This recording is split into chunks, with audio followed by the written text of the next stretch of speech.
Mother Teresa.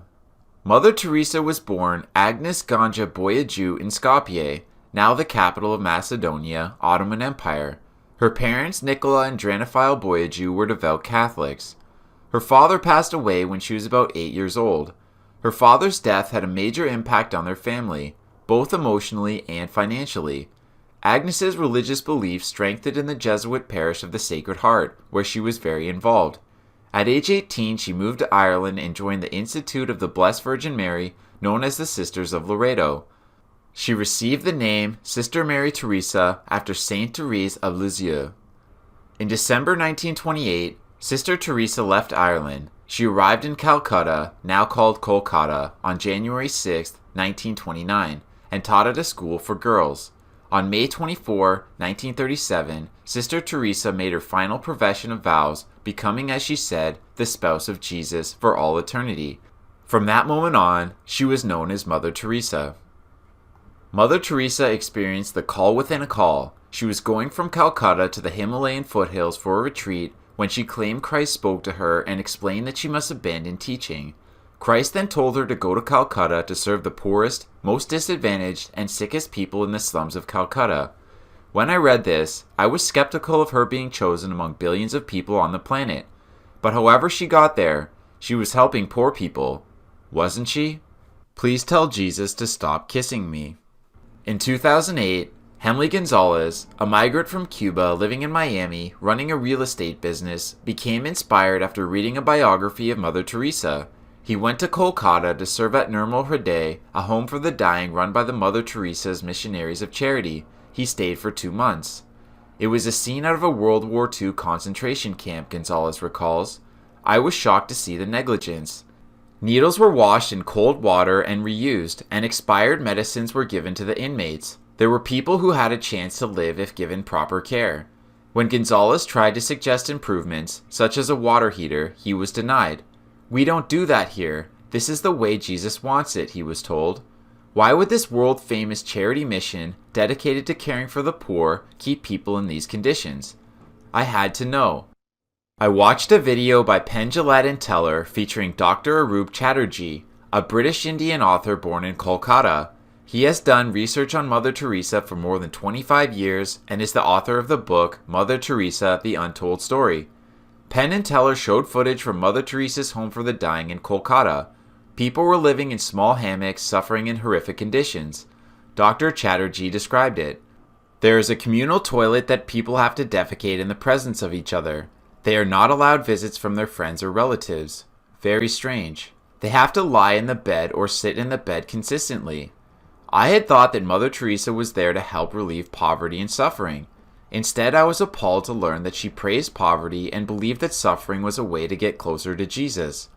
This woman, who had been called a living saint, once told a woman suffering from terrible pain and dying from cancer, "This terrible pain is but the kiss of Jesus, a sign that you have come so close to Jesus on the cross that he can kiss you." The woman joined her hands together and said, "Mother Teresa, please tell Jesus to stop kissing me." I had always thought that Mother Teresa was there to comfort the poor, but it seemed that pain was all she had to offer. I kept seeking to learn more.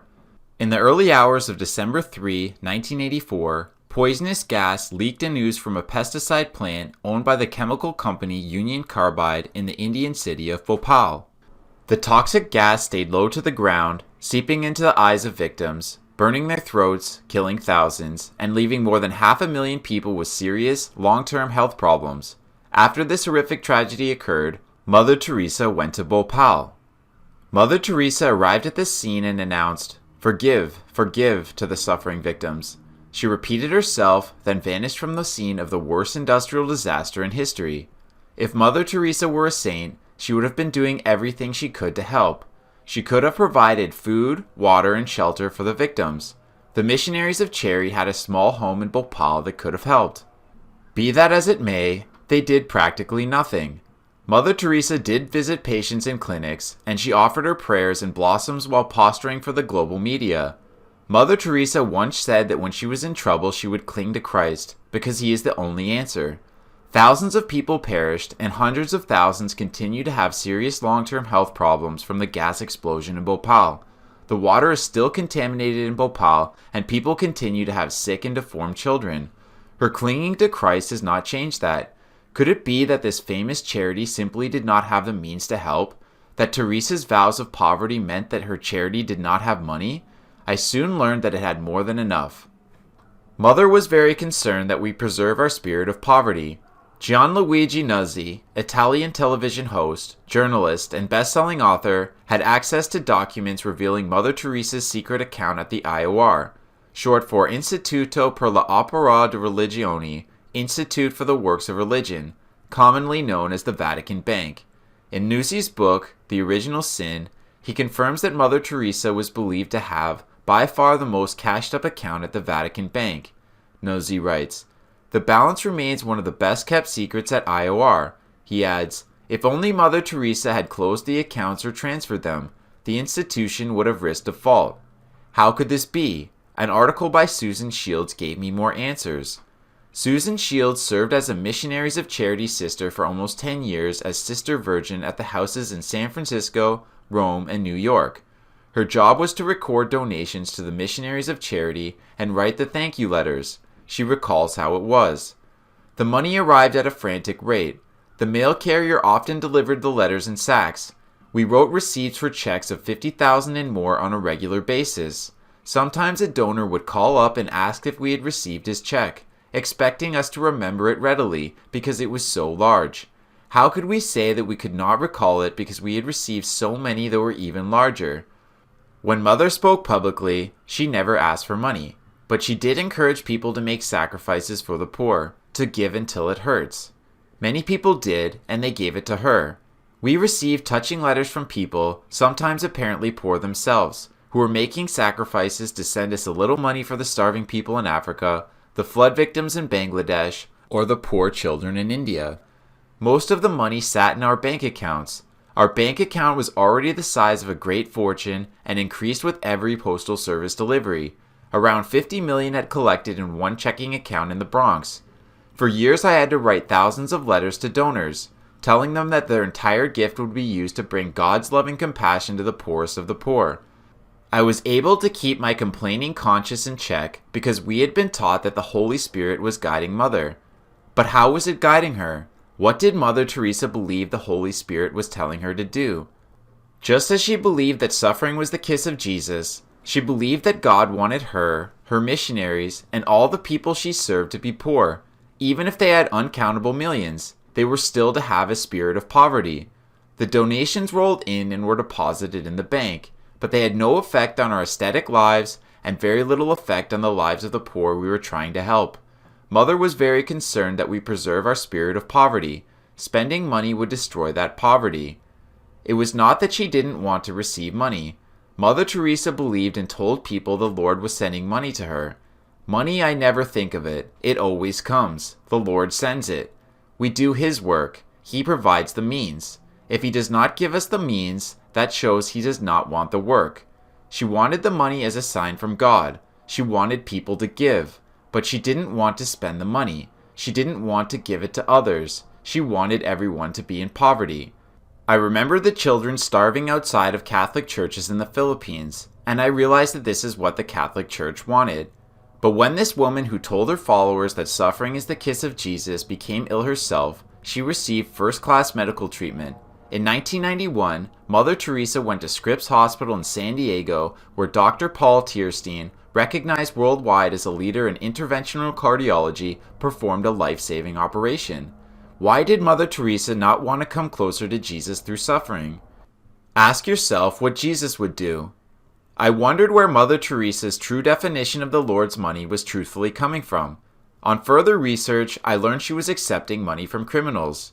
Mother Teresa accepted at least $1.25 million from Charles Keating, a corrupt American banker who stole at least $253 million. Over 21,000 elderly people lost their entire life savings when his financial empire went bankrupt.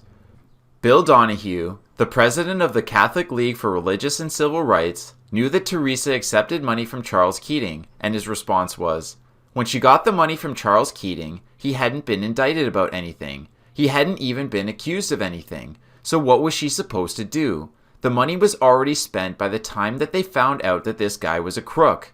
It would be one thing if she accepted money and never knew that it was stolen, but Mother Teresa knew that Keating was a fraud and refused to return the stolen funds to the rightful owners. What's more, we now know that she had far more than that much just sitting in her bank accounts. After Keating was convicted and sentenced to prison, Paul W. Turley, the co-prosecutor, wrote the following letter to Mother Teresa asking her to return the stolen money she had unjustly received. Dear Mother Teresa, Mr. Keating was convicted of defrauding 17 individuals of more than $900,000. These 17 persons were representative of 17,000 individuals from whom Mr. Keating stole $252 million. One was indeed a poor carpenter who did not speak English and had his life savings stolen by Mr. Keating's fraud. Ask yourself what Jesus would do if given the fruits of a crime, what Jesus would do if he were in possession of money that had been stolen. I submit that Jesus would promptly and unhesitatingly return the stolen property to its rightful owners. You should do the same. You have been given money by Mr. Keating that he has been convicted of stealing by fraud. Do not keep the money. Return it to those who worked for it and earned it. If you contact me, I will put you in direct contact with the rightful owners of the property now in your possession. Sincerely, Paul W. Turley. 3 years later, Mr. Turley has received no reply to his letter, nor can anybody account for the missing money. Saints, it seems, are immune to audit. Did Mother Teresa even care about the moral character of her supporters? In 1981, Mother Teresa traveled to Haiti to accept the Legion d'Honneur award from the Duvalier family. The Duvaliers ran Haiti as a dictatorship. People in Haiti lived in terror and poverty, as the Duvaliers and their followers controlled all of Haiti's wealth. Anyone caught disobeying or questioning the Duvalier regime was bullied, kidnapped, tortured, or murdered. The Duvaliers were responsible for the deaths of over 30,000 of their own people between 1957 and 1986. I was learning a very ugly lesson about Mother Teresa, her charity, and the Catholic Church. What do you think about Mother Teresa accepting money from and being acquainted with criminals and dictators? I'm not a social worker. I do it for the Church. At last I found the work of Christopher Hitchens. Hitchens was a world-renowned author. He wrote a book, The Missionary Position, critiquing and challenging Mother Teresa's work, and he co-wrote and starred in the documentary Hell's Angel about Mother Teresa's deceitful life. In Hell's Angel, Mary London, a former volunteer at the Missionaries of Charity house, describes a boy being denied a hospital visit when he was sick and dying. First day I was there, when I had finished working in the women's ward, I went and waited on the edge of the men's ward for my boyfriend, who was looking after a boy, 15, who was dying. And an American doctor told me that she had been trying to treat this boy, and that he had a really relatively simple kidney complaint that had simply got worse and worse and worse because he hadn't had antibiotics, and he actually needed an operation. I don't recall what the problem was. She did tell me, and she was so angry, but also very resigned, which so many people become in that situation. She said, "Well, they won't take him to hospital." And I said, "Why? All you have to do is get a cab. Take him to the nearest hospital. Demand that he has treatment. Get him an operation." She said, "They don't do it. They won't do it. If they do it for one, they do it for everybody." And I thought, but this kid's 15. The Missionaries of Charity had millions of dollars. There was no reason to deny anyone a hospital visit. At least there was no good, compassionate reason. Christopher Hitchens had the opportunity to meet and speak with Mother Teresa. It was by talking to her that I discovered, and she assured me that she wasn't working to alleviate poverty, he said. She was working to expand the number of Catholics. She said, "I'm not a social worker. I don't do it for this reason. I do it for Christ. I do it for the Church." When Mother Teresa was given the Nobel Prize, she said in her acceptance speech, "Let us here make a strong resolution. We are going to save every little child, every unborn child, give them a chance to be born. And what we are doing, we are fighting abortion by adoption. And the good God has blessed the work so beautifully that we have saved thousands of children, and thousands of children have found a home where they are loved, they are wanted, they are cared. The Missionaries of Charity sold children. They are not true, they are all lies." 1 year after Mother Teresa won her Nobel Prize, in 1980, The Missionaries of Charity sold a young boy named Sonitin Dar to a Belgian Catholic couple for 125,000 rupees after falsifying his documents. He and his sisters came from an impoverished family. His father sold ice cream and would sometimes be gone for a week at a time. His mother was often sick at the hospital, leaving Sonitin and his two sisters alone for days without food. He had to look after himself and his sisters when he was only 6 or 7 years old. Sonitin's mother was admitted to the Mother Teresa Hospice in Prem Dam due to her failing health, and Sonitin and his sisters, Shanto and Shantoshi, stayed there with her. 1 month later, his mother passed away. Sonitin and his sisters were listed as orphans and sold to Belgian Catholics by the nuns at the hospice, while their father, grandmother, and eldest sister Marnie were still alive. Do you think that it is right to sell children? Sonitin's name has since changed to Sonitin Pauwels. He is an aeronautical engineer at an airport in Belgium. He was given a lot, but he is upset about being illegally put up for adoption. Since 1993, Sonitin Pauwels has been searching for his family, asking the Missionaries of Charity for their help. Sonitin claims he has tried 10 to 20 times and some sisters tried to help, but he believes they are withholding information about the whereabouts of his family. Sonitin went to the Missionaries of Charity orphanage in 2002 and found his papers with his photo, but his data was falsified. He discovered that he was listed as an orphan, with a statement revealing that his grandmother gave him up for adoption, which is illegal in India. Not only that, neither Sonitin's father nor his grandmother wanted him to be adopted. Sonitin was often visited by his grandmother while staying at the Mother Teresa home, but she was never allowed to enter because, according to Sonitin, the Mother Teresa home did not permit it. Sonitin has held reunions in Belgium with children who have been illegally adopted. They speak about the problems of adoption and the Mother Teresa homes without their adopted parents present. Sonitin says once 70 people came to his reunion and most of them missed their families in India. They want to find their birth families because they have problems with their adopted parents in Belgium. They go to the Mother Teresa house trying to find their biological parents, and most times they receive negative news, according to Sonitin. The Mother Teresa homes tells them that their father and mother is dead. They are not true, Sonitin says. They are all lies. The Missionaries of Charity was selling children. It still is. In early July 2018, Head Nun Sister Concilia and charity worker Anima Indwar were arrested for selling a child at the Nirmal Hriday Missionaries of Charity home. The Missionaries of Charity home provides shelter to rescued and pregnant unmarried women. The home is in Jharkhand in northeast India. In early July 2018, the Bishop of the Archdiocese of Ranchi, Theodore Mascarenhas, was interviewed by Indrajit Kundu from India Today. The interview occurred after Sister Concilia and Anima Indwar had been arrested. During the interview, Bishop Theodore Mascarenhas said that the Missionaries of Charity sisters are simple holy women trying to do compassion, and he condemned Anima Indwar, pinning all the blame on her. Every organization is human, okay? In a human organization, there will always be one person who can let you down, and Anima Indwar, I think, has let the Missionaries of Charity down. Bishop Theodore Mascarenhas also stated that the Missionaries of Charity sisters had nothing to do with the act of selling babies illegally. First and foremost, let's make one thing clear. The Missionaries of Charity, Mother Teresa's sisters as we fondly call them, are not at all involved in this what happened. As an organization, as a congregation, let me make that very, very clear. There are some vested interests who want to destroy their credibility, and I think that is very unfair to them. Sunita Kumar, a spokesperson for the Missionaries of Charity, came on television in early July 2018 carrying a piece of paper that she said was given to her by Bishop Theodore Mascarenhas. Kumar then read the paper aloud. I'm just going to read out a message. I've been told to do this.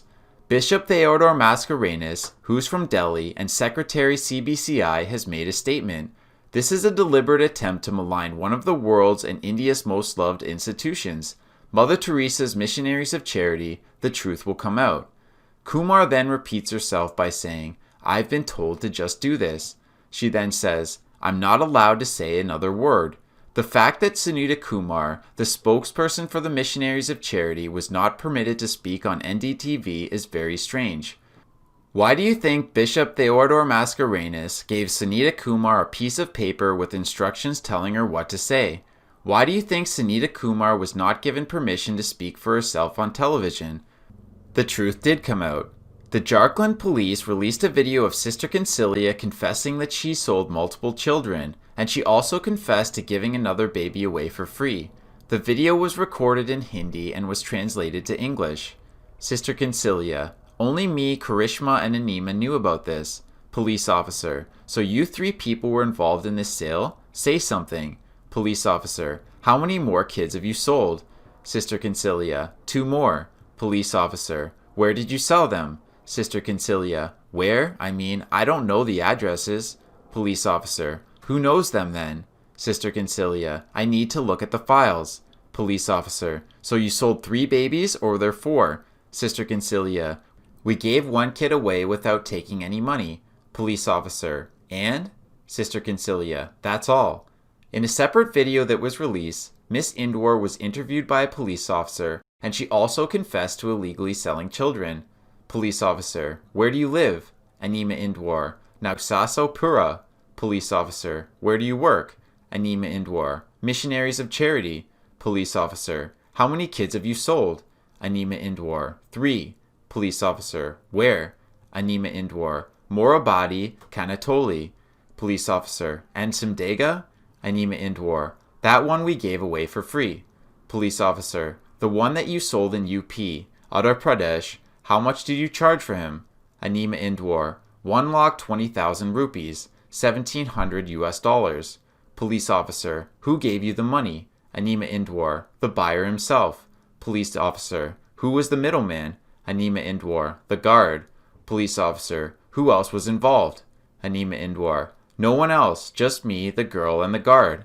Police officer: and she? He might be asking about Sister Consilia. Anima Indore: she was not there. Police officer: but she is saying that she was there. Anima Indore: she is saying that, but she was not there. Police officer: did you take her to the Missionaries of Charity? Anima Indore: yes. This baby trafficking scandal came to light after Rupa Verma, the chairperson of the Child Welfare Committee in Ranchi, conducted a routine checkup at the shelter, known as Nirmal Hriday. During the checkup, Rupa Verma discovered that there were children missing from the shelter who had previously been registered. Rupa Verma then told the police and an investigation was launched.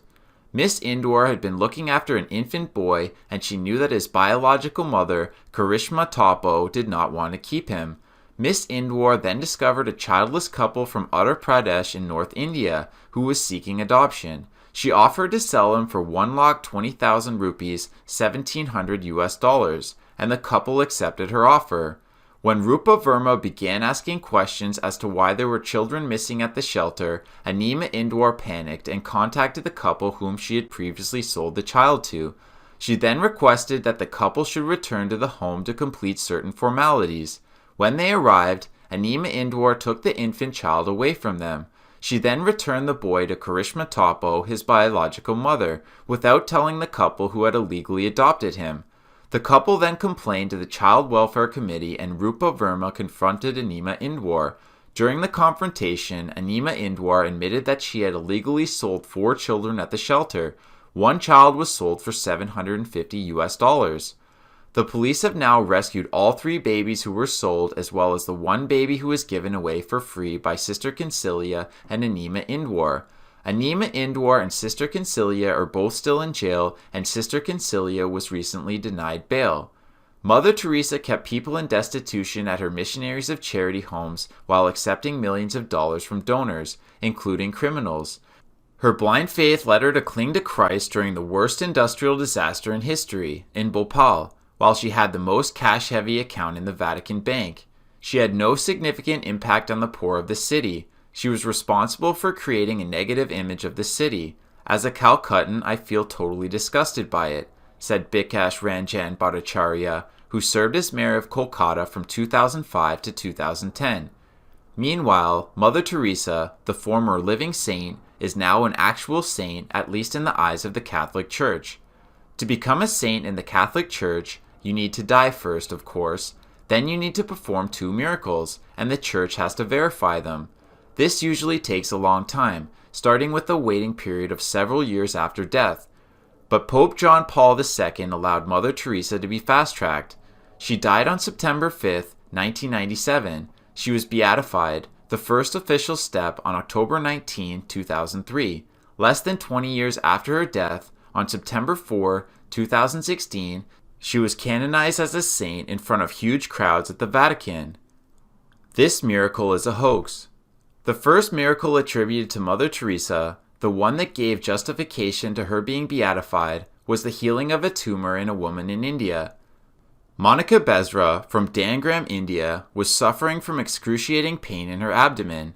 She could no longer take the agony and decided to leave her family to seek help from the Missionaries of Charity in Calcutta. By coincidence, it was 1 year after Mother Teresa's death, September 5, 1998. Two sisters, Sister Bartholomea and Sister Anne Sevica, placed a silver locket with Mother Teresa's picture on top of Bezra's stomach where she was experiencing severe pain. According to the story, Bezra and the sisters prayed, and later that night she was miraculously healed. In fact, Bezra had been treated at the Belgorod District Hospital in West Bengal before she went to seek help from the Missionaries of Charity. According to hospital records, an ultrasound revealed a tubercular mass, not a cancer, on one of her ovaries. After she left the hospital, she continued treatment as an outpatient at the North Bengal Medical College and Hospital until she was released, completely cured in March 1999. A final ultrasound check showed no hint of the tumor. Dr. Ranjan Mustafi, the chief doctor who treated Bezra, said that she was healed with medicine. It was not a miracle, he said. She took medicines for 9 months to 1 year. The Vatican team that went to India to certify the miracle never contacted him. Bezra's husband, Siku Murmu, said in an interview with Time magazine, "My wife did feel less pain one night when she used the locket, but her pain had been coming and going. Then she went to the doctors and they cured her. My wife was cured by the doctors and not by any miracle. This miracle is a hoax." Imagine if everyone placed a medallion on top of their injuries and prayed to Mother Teresa, instead of seeking professional medical help. Imagine if there were no hospitals and no one received medical treatment. What do you think would happen? Prabir Ghosh is the head of the Science and Rationalist Association of India. Ghosh told Time magazine that he will shut down his association and turn over its 2 million rupees, $40,000 to the Catholic order if the sisters will put the medallion to the test and have it cure another tumor, but they have not taken up the offer.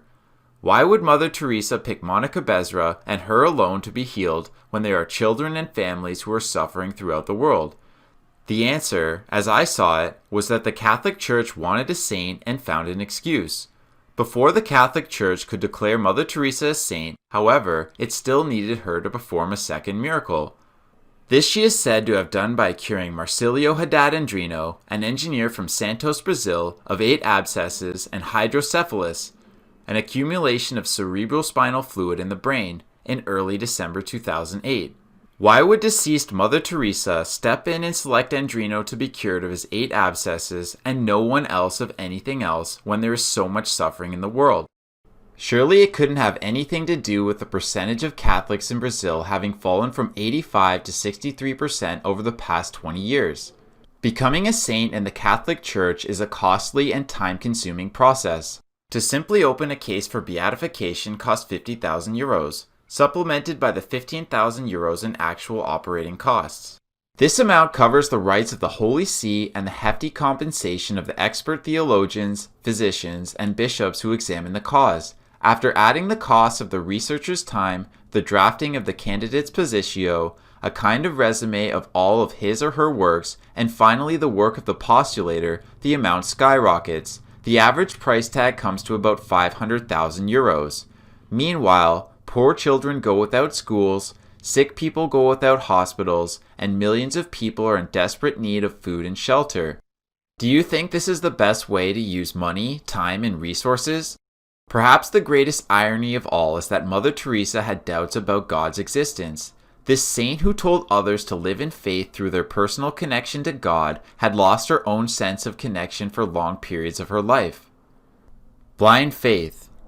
A collection of Mother Teresa's letters to her spiritual advisors and friends titled Mother Teresa, Come Be My Light tells us of the darkness within her, An article in Time magazine summarizes the truth. That absence seems to have started at almost precisely the time she began tending the poor and dying in Calcutta, and except for a 5-week break in 1959, never abated. Although perpetually cheery in public, the Teresa of the letters lived in a state of deep and abiding spiritual pain. In more than 40 communications, many of which have never before been published, she bemoans the dryness, darkness, loneliness, and torture she is undergoing. She compares the experience to hell, and at one point says it has driven her to doubt the existence of heaven and even of God. In a 1974 interview, Nod Like McCarthy asked her, "Now right through history, all the great saints had great doubts about their faith. They had great moments of absolute darkness when they wondered if there was a God at all. Have you ever had that darkness?" Mother Teresa responded, "We all have to go through it, yes. That is the time when we have to take greater grip and accept it as a sign of purification of great and greater love. That's the cross at the time. In other words, if you cannot feel God, that is a sign that God is working." McCarthy asked, "When you say we have to take great grip, what exactly do you do when you have a moment of darkness?" Mother Teresa interrupted, Cling to Christ, because he is the only answer." McCarthy asked, "And how do you cling to Christ if you have had a long to darkness and you doubt his very existence?" Mother Teresa replied, "Blind faith." Blind, yes, and blinding. McCarthy asked her, "What do you say to people who come to you who say that they have no faith? They admire what you're doing because naturally their hearts go out to the poor and the sick and the dying, but they just couldn't do what you're doing because there is no Christ for them." Mother Teresa responded, "I don't believe that there is any human being who doesn't believe in God, unless they are mental." I could hardly believe my ears. This was a final confirmation that Christianity is blind faith. Mother Teresa, who said that her beliefs were based on nothing other than blind faith, and that if you did not feel God, you should take it as a sign of God, was now questioning the mental health of anyone who does not believe in God. What if you question the Church? Where did these thoughts come from? You have probably already guessed her answer to this. Mother Teresa wrote multiple letters to Sister Margaret Mary, M.C., warning her of the devil and its ability to interfere with her thoughts. Love Jesus and keep a smiling heart for him. All these disturbing thoughts come from the devil. Ignore them all. God bless you, my child. I found myself back at the beginning of my life, back in Sunday school, where independent thought was blamed on Satan, and the fear of the devil was preached to me. Mother Teresa preached poverty and was obsessed with human suffering, except when it came to herself. She was taught suffering was the way to become close to Jesus. She lost her father in childhood, and in adulthood took the absence of her feeling of God the Father as proof of his guidance and challenge to her. As Christopher Hitchens said, Mother Teresa was not a friend of the poor, she was a friend of poverty. She said that suffering was a gift from God. She spent her life opposing the only known cure for poverty, which is the empowerment of women and the emancipation of them from a livestock version of compulsory reproduction. I had not found a saint in Mother Teresa. I had found someone who helped create and maintain a hell on earth, all in the service of keeping people subjugated to the cruel absent God she worshipped and the institution that sold this illusion to control people. She spent her whole life in a bubble of fear and delusion. She didn't try to escape it. She worked to bring and keep others into it.